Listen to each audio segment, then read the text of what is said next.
Hi friends, उम्मीद करती हूँ कि आप सब लोग बिल्कुल खैरियत से होंगे। आज मैं आपके साथ शेयर करूँगी बहुत आसान, मज़ेदार और क्विक ज़र्दा। इंग्रेडिएंट्स की तरफ आते हैं। सबसे पहले मेरे पास थे 1 कप चावल। मैंने भिगो दिए थे 30-40 मिनट और फिर छन्नी में रखे हैं। इससे आपके चावल जब उबलते हैं तो बड़े अच्छे से खिल जाते हैं। फिर मेरे पास थी चीनी। जितने चावल आपने लिए हैं उतनी चीनी, तो 1 कप चावल था तो 1 कप चीनी है।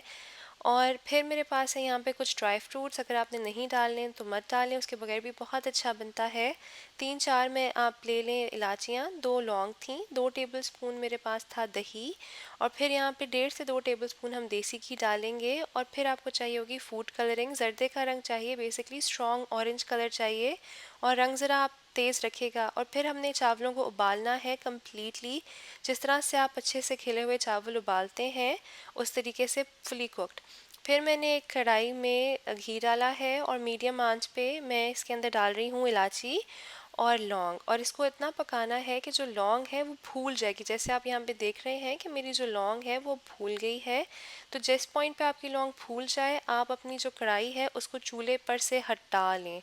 इसकी रीज़न ये है कि आप अगर तेज़ चूल्हे के ऊपर चीनी डालते हैं तो वो अक्सर अकड़ जाती है मेल्ट होने के बजाय। और फिर चीनी डाली है मैंने, उसके ऊपर दही डाला है। मेरा दही थोड़ा साइड पे चला गया था तो मैंने फटाफट उसके ऊपर थोड़ी सी चीनी गिरा दी है।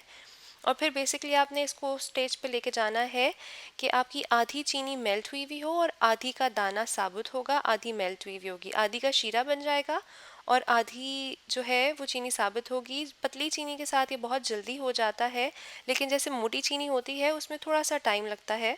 फिर इसके अंदर मैं डाल दूंगी अपने सारे चावल जो हमने उबाले थे। चावल हमने फुली कुक किए थे, लेकिन बहुत ज़्यादा सॉफ्ट नहीं किए थे, बड़े अच्छे खड़े खड़े से। और कोशिश करें कि अच्छी क्वालिटी का चावल इस्तेमाल करें, जिससे आप बिरयानी बनाते हैं या पुलाव बनाते हैं। अब बहुत ही हल्के हाथ से ज़्यादातर आप अपनी कढ़ाई को झटकते हुए चीनी को मिक्स करेंगे चावलों के साथ। और फिर मैं इसमें डाल रही हूँ ड्राई फ्रूट्स। ड्राई फ्रूट्स आप पहले भी डाल सकते हैं, जब घी में इलायची और लौंग फ्राई की थी उस पॉइंट पे फ्राई करते हुए, और एंड पे दम पे डालते हुए भी डाल सकते हैं। मैं इस पॉइंट पे डाल देती हूँ अक्सर। और फिर आपने इसको हाई फ्लेम पे पकाना है। इसका पानी खुश्क करना है, बेसिकली पुलाव की तरह।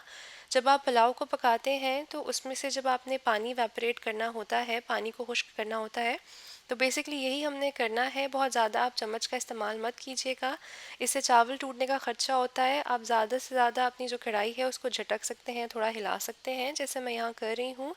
और सिर्फ चम्मच जो है, चम्मच मेरा जो स्पैचुला है वो मैं यूज़ कर रही हूँ, जो साइड पे चावल लगे हुए हैं उनको थोड़ा सा नीचे करने के लिए, ताकि वो अकड़ ना जाए। और कोशिश करेंगे थोड़े खुले बर्तन में पकाएं, उससे ज़रा बहुत अच्छा बनता है।